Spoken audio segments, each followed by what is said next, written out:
Hey there. Hey, sis, come on in the room. Come on in the room. I guess this one is for my night owls. Um, we had our nightly teaching for our fast. We're in the midst of the 14-day fast. And so we're just having a great time in there. I hope if you're watching that you're part of the fast. If not, there's a link down below for you to join. But tonight I wanted to come and talk to you about the danger of financial idolatry, the danger of subtle financial idolatry.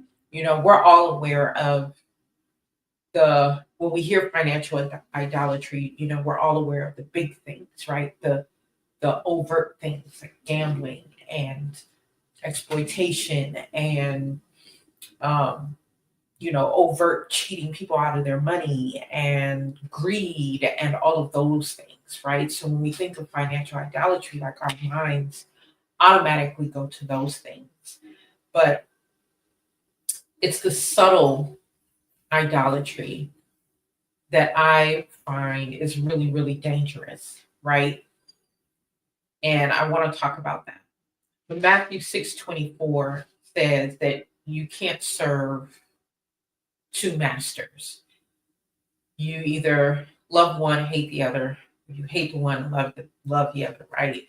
You can't serve both the Almighty Yah and money. A lot of translations say mammon, and mammon just means money. But money in that verse is not only about money, literally, it's a representation of anything that we put before God. And that's what idolatry is. And in finances, like I said, it can happen overtly, but it can also be covert as well, right? And so here are some subtle ways in which we can find ourselves caught up in financial idolatry. We don't even know it. If you worry constantly about money, that is financial idolatry. I know, may not have ever even thought about that before, but it is because it's on your mind more than God is, right? If we say that God is who he says he is and that he has everything under control, yet what's on our mind is not God at all. We're worried constantly about money. That's financial idolatry. Another subtle way to be caught up in financial idolatry is being miserly. Yeah, being miserly, right? Now, being a miser is steps further than just being cheap, right? Or being frugal. Being a miser is when you um, are, penny pinching to the detriment of enjoyment, to the detriment of giving, because you won't even give to the poor. You are so miserly, right? That financial idolatry. You are idolizing that money, right? You feel like you have to hold on to it for whatever reasons you feel like you have to hold on to it for, right?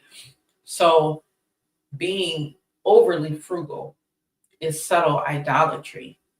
Hoarding, okay, is financial idolatry. Um, Not giving to the poor. And, I don't mean when you just, you see somebody passing by and, you don't always give, but I'm just saying you consistently don't give any money to the poor, right? Maybe, I don't know. Maybe you feel like you're poor yourself. Maybe you feel like, you know, you just don't think about them. You get better things to do with your money, right? Um, these are all subtle ways in which you can worship money. And so we have to be very, very mindful of that. So be careful kind of just looking at people who are doing the overt, right? The greed, the exploitation, the gambling, all of that. Yeah, that's a sin, but examine yourself and make sure that you aren't even in a subtle way worshiping money.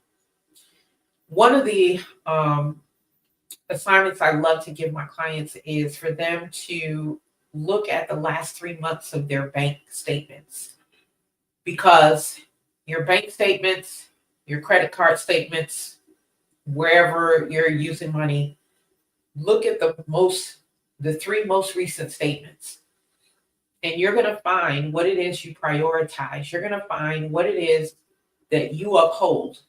You're going to find what it is that you idolize.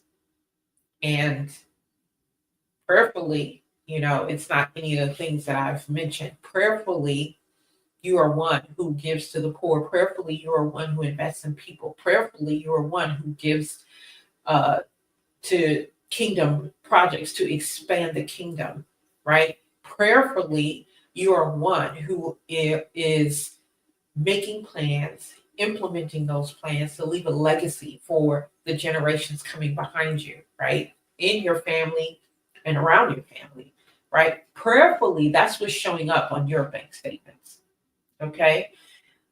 More than other things. Now, is it okay to, go on a vacation or have some coffee or, fast? Yeah, those things are fine, right? But if it's the majority of what you do and nothing in there is about expanding the kingdom, it's an issue. In some way, shape, or form, nothing in there about expanding the kingdom or not enough, right?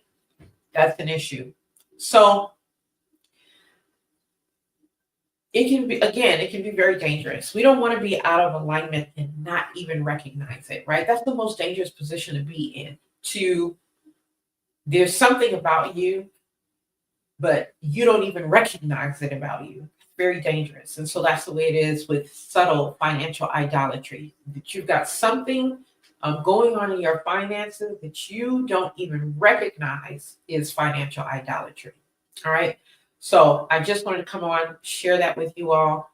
Thrilled to announce that my 90-day financial coaching program called Financial Rebellion, the registration is open for that. And what we're doing is we're coming out of all worldly financial systems that don't serve the kingdom. We're coming out of religious financial systems that don't serve the kingdom, right?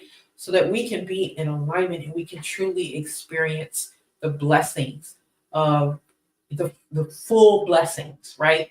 That the Almighty has for us. And when I say the full blessings, I ain't talking about this millions and things like that, right?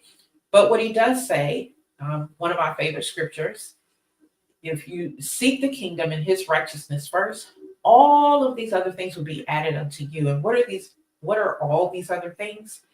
It's all of the resources that he provides you to fulfill your mission on this earth, to fulfill your purpose, to help expand the kingdom. And that includes money. So go and check out the program. If you have it this year that you want to do something different in your finances and you want to, and you're serious about it, go check out that program. Go check it out. mm4h.life. The link is in the description. I don't think it is. I think I put it in there. mm4h.life /financial coaching, or just go to mm4h.life and click on financial coaching in the upper right hand corner and check it out. If you're new to watching me and you're like, I ain't buying nothing yet, but I am intrigued by what you're saying, I have a couple of free resources that you can grab. One is my Stop Begging God for Money guide. Click on that. Put your email in there and then the guide will come right to you. Also, you can join our Patreon. I don't know if I put the Patreon link in there. Not sure. But our Patreon is called Kingdom Money Masters. So if you go to Patreon and just search for Kingdom Money Masters, you'll find us. And then also, we are in the midst of the 14-day Unshakable Fast for Finances. We're halfway through, but it's still not too late for you to join. So click the link and join us in our as we fast and pray for our finances in 2025 and beyond. Anyway, God bless. I'll see you next time. Bye.